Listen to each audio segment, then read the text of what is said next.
Hey, what's up you guys? It's Avery and welcome back to my channel. In today's video, I'm going to be talking about all of the books that I read in 2023. So I read 44 books in 2023 and my goal was 50, so I did not hit my goal, and honestly reading 44 is pretty low for me in general. This year I'm not setting another reading goal for myself because I feel the sense of failure when I don't meet it, and there's literally no reason to do that because reading 44 books is quite a lot, and I should not be ashamed that I read that many books because that's more than the average Joe, I would say. Also, I do think it's about quality, not quantity, slash some books are just a lot bigger than others, so it might take you a lot longer to read. Anyway, I'm not trying to make excuses for why I didn't hit my goal, but I didn't, and that's fine. Let's all move on with our lives. So in today's video, I'm going to do a quick run through of every single book that I read. I am not really going to talk about what each book is about. I'm more just going to give my impressions of it and if you should read it. So that way I'm kind of not really wasting time by telling you the whole synopsis of a book that I'm just going to then tell you not to read. So I'm just going to let you know if I think it was good and worth it and kind of why. And then if you want to read it, you can go read the synopsis and figure out if it's something that you would be interested in. So without further ado, let's jump into it. The first book that I read this year, which I loved, was Before Your Memory Fades by Toshikazu Kawaguchi. And this is the third book in the Before the Coffee Gets Cold series. I put this in my favorite books of 2023 list. Very heartwarming, short, a quick read, easy to read, but really hits you in your soul. Definitely recommend this and the whole series. The next book that I read this year was A Streetcar Named Desire by Tennessee Williams, and this is actually a play. So it was a really fast book. I got through it really quickly. I really love reading plays because you just get to read dialogue, and if you just love the dialogue of books and you often skip straight to that anyway, then you should definitely check out reading some plays. After that, I read The Arts of Beauty or Secrets of a Lady's Toilet with Hints to Gentlemen on the Art of Fascinating by Madame Lola Montez. And this is a book that was written in, I don't know when it was written. She was born in 1818. And it's basically just her giving her tips on how to slay back in the day. And it's interesting reading about some of the tips and tricks that women had in the 1800s for their beauty and the way they look and put themselves together. And then at the very end, she has a really funny section where she talks to men about basically how to grab a lady and how to seduce someone and what not to do and how not to be super annoying and the worst. I would recommend reading it. It's kind of funny, but I wasn't bowled over by it. The next book that I read this year was Babel by R.F. Kuang, and I really liked this book. My only issue with it is how long it was. It truly did not need to be that long. Like, just did not need to be that long. There were many portions of the book that I was like, is this necessary? Is all of this text necessary? No. But I really enjoyed it, especially if you like dark academia. I thought that the ending was very moving, and everything that is explored in the book is like very cool and interesting. Colonialism. I studied abroad in Oxford like 2 years ago, and so I also loved that aspect, as the book is set in Oxford, and so I loved that as well. My struggle with recommending this is that it is too long, and by the end you're just really ready for it to wrap up. But it was also a really cool story. So like, I would recommend it if you think you can hack it. The next book I read was One True Loves by Taylor Jenkins Reid. I also just put this in my favorite books video of 2023. I loved this book. It's a romance. It's heart-wrenching. You feel for the main character so much. You don't know what she's going to do, who she's going to pick in this love triangle. Love, love, love this book. I actually watched the movie last night as well, which they just added to Hulu, which I was so excited about. And I loved the movie too. The movie was a little kind of like cheesier and stuff than the book, but the movie made me cry almost as much as the book made me cry, so would also recommend watching the movie. The next book that I read this year was Chain of Thorns, which is the last book in the Last Hours series by Cassandra Clare.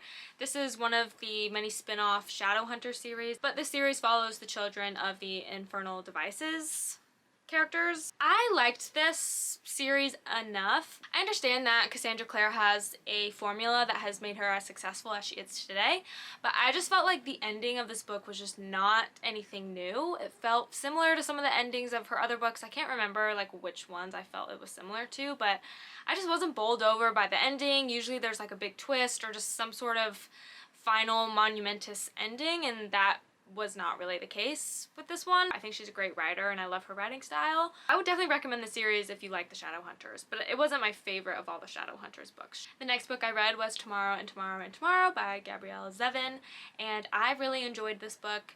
It was kind of one of those books where you're like, why do I like this? This is so random.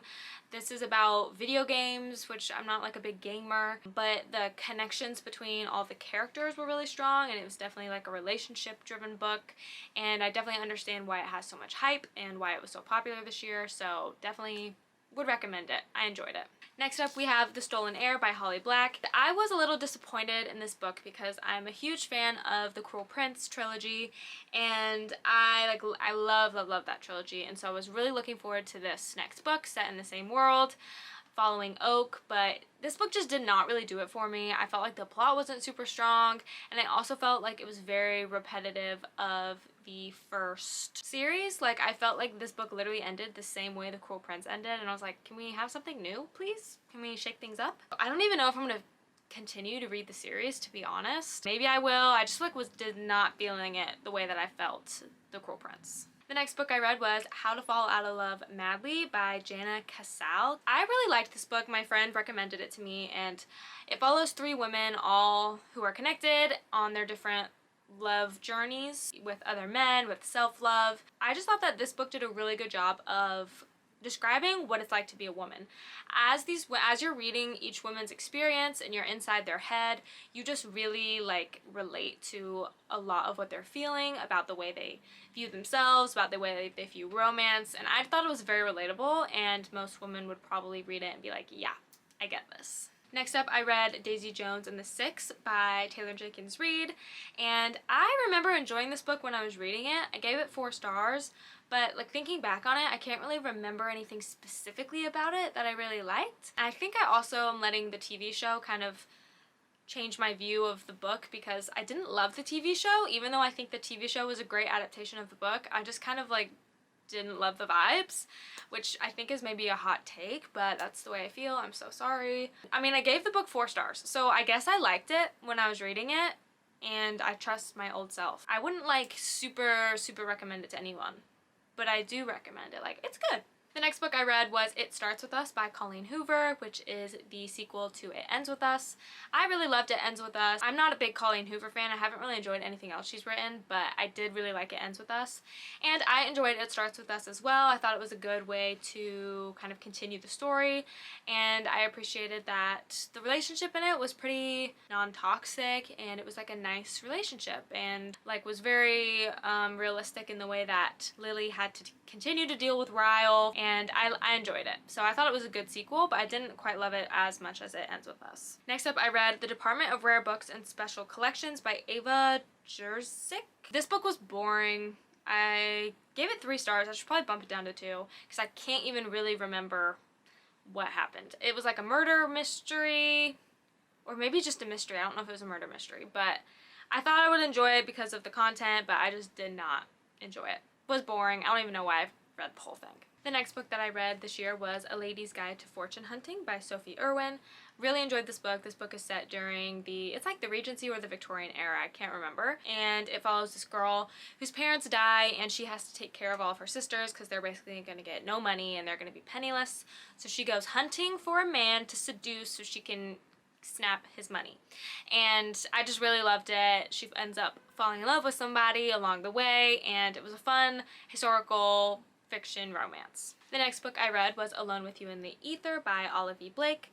I really enjoyed this book. It's a romance book, and both of the characters are very interesting in their own way. They kind of have their own problems, and they come together and are kind of like a unique match. I just really liked her writing style in this book. I will say her writing is like pretty dense and heavy. It's not like an easy read, but I thought that was nice out of this romance book, because a lot of romance books are just kind of like rom-coms and light and frivolous, whereas I thought that this one was kind of like a literary fiction romance, and I enjoyed it for sure. The next book that I read was Malibu Rising by Taylor Jenkins Reid. I like this book a lot. I really enjoyed the relationships between all of the siblings in this book and kind of following each of their paths and how much they like love and care for each other, and that's definitely the overarching theme of this book is like sibling love, and so I really liked it for that reason. Then I read The Alchemist by Paulo Coelho. This is kind of a classic book that I feel like most people have read even if they're not big readers,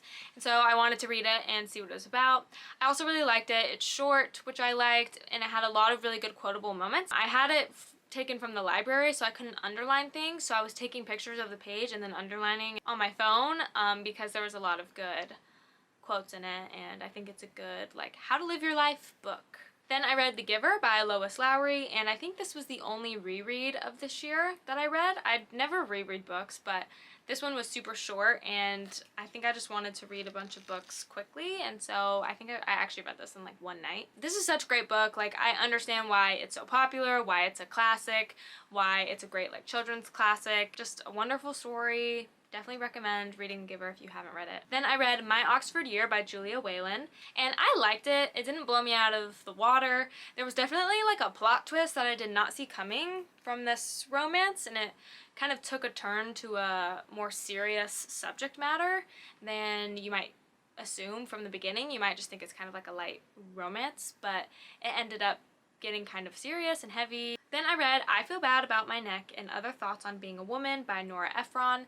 This is a collection of essays or they're not short stories, I guess they're essays because it's a memoir from Nora Ephron, and I love Nora Ephron movies, so I was really looking forward to reading this, but I think because of the time that it was set, it was published in the early 2000s, a lot of it was unrelatable to me as someone who is in her 20s, like in the 2020s. Then I read Talking as Fast as I Can, and this is a memoir from Lauren Graham, who plays Lorelai on Gilmore Girls. I love Gilmore Girls. It's one of my favorite shows of all time. It was interesting hearing about her life and about how she became an actress. I think I just wanted it to be more Gilmore Girls centric because I loved Gilmore Girls, and it just wasn't. But like, I will say if you're a fan of her as an actress, then you might enjoy reading about her life.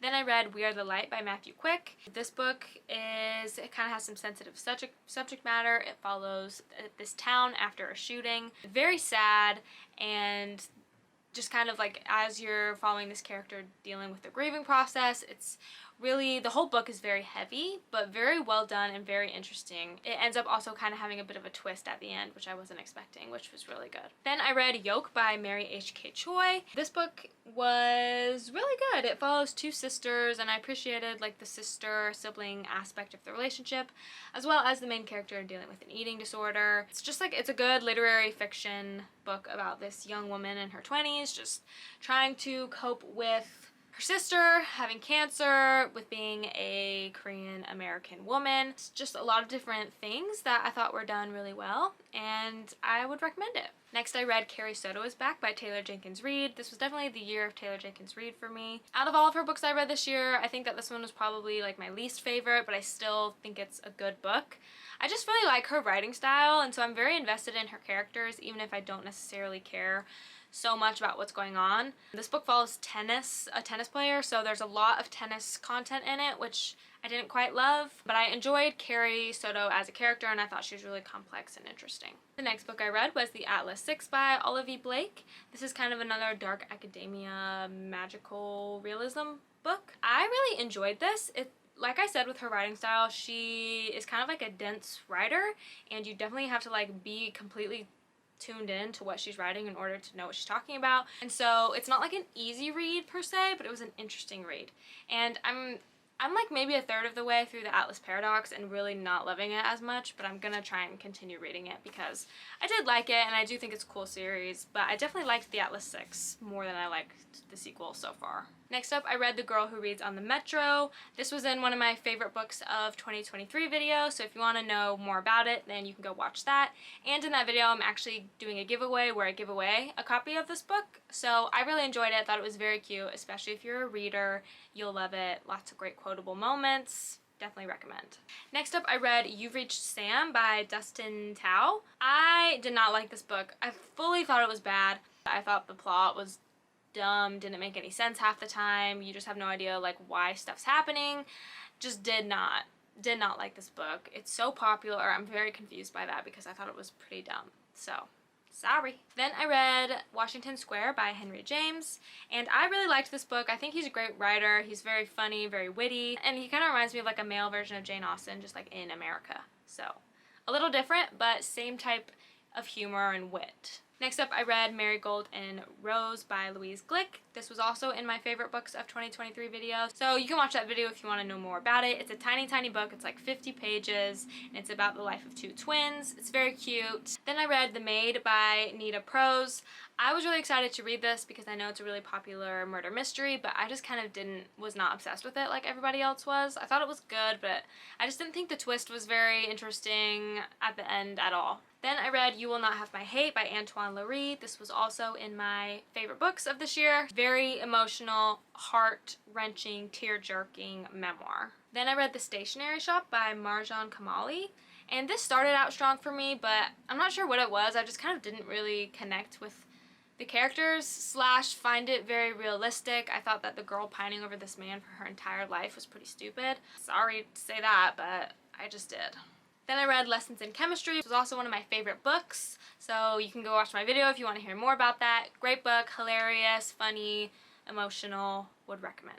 Then I read Everyone's an Alien When You're an Alien Too by Jomni Sun. This was a graphic novel. I thought it was good. I thought it had some cute moments in it, but I didn't think it was super profound like I think I thought it was going to be based off of some reviews that I had seen about it. I just thought it was a cute graphic novel. Then I read Bunny by Mona Awad, and this book was crazy. It had me hooked. I still don't even really know what happened in this book, and at the ending I've just read a lot of different theories online about what people think happened. This book feels like a fever dream.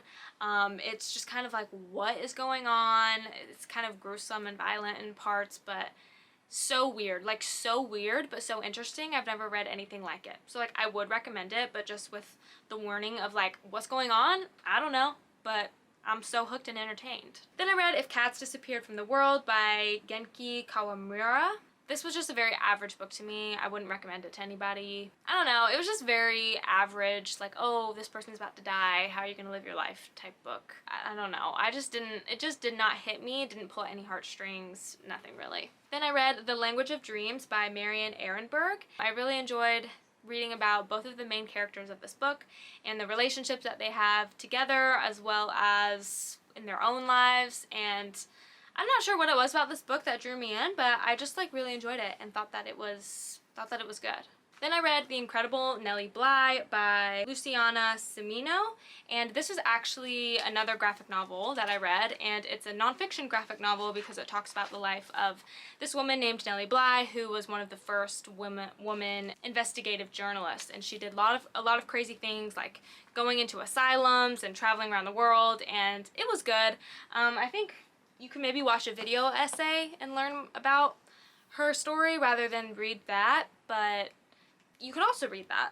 Okay, these next 3 books are all on my favorites list of this year, and that is All About Love, Fourth Wing, and Divine Rivals. So you can go watch that video. I loved all of these books. They're all very different, but the last 2 are fantasy books, fantasy romance. They both pulled at my heartstrings. And then the first one is more of a nonfiction look into love, which I thought was really interesting. So you can hear more of my thoughts in my favorites video, but I really enjoyed all 3 of those. Then I read The Year of Magical Thinking by Joan Didion, and this is a memoir about when her husband died, and I just kind of usually this is the type of thing I would eat up, but I don't know why I just didn't love this. I thought that she went on a lot of tangents about things that didn't really matter. A lot of name dropping of people that I have no idea who they were, and she was just kind of telling these random things about her life. Wasn't super connected to it. Then I read A Tale for the Time Being by Ruth Ozeki. I really enjoyed this book. I loved how it went back and forth between the 2 main characters in different times and how they're end up being connected. I thought that it did a really interesting job of addressing a lot of societal problems kind of in Japan, but also here and with the patriarchy and just a lot of different things, but also kind of a lot of tough subject matter to read about. So it was kind of heart-wrenching, but I ended up really enjoying it and liking. I also thought this book was a little too long, though. I will say it was a little too long. And then the last book that I read this year was Before We Say Goodbye, which is the 4th book of Before the Coffee Gets Cold series. And I'm just now realizing that the first book I read this year was the 3rd book, and the last book I read this year was the 4th book, so I love that for me. But I will say that of the 4, this book was probably my least favorite. I didn't find that I was super connected to the stories like I kind of was in some of the other ones. Like, usually all the stories make me cry, but this one I just kind of didn't feel that. One of them made me cry, and it was a story about a dog, because obviously. I would say, like, I would recommend reading it, especially if you love the series, but I do think I loved the other 3 more. Okay, so those are all the books that I read this year. I hope that you enjoyed hearing my brief little synopsis and thoughts about them. I read a lot of great books this year, but definitely go check out my video where I talk about my favorites that I read this year in more detail, because there was a few that I just loved. If you enjoyed this video, give it a thumbs up and subscribe if you want to see more videos from me in the future, and comment down below some of the books that you read this year and what you liked and what you didn't like so much. Thank you so much for watching, and I will see you in my next video.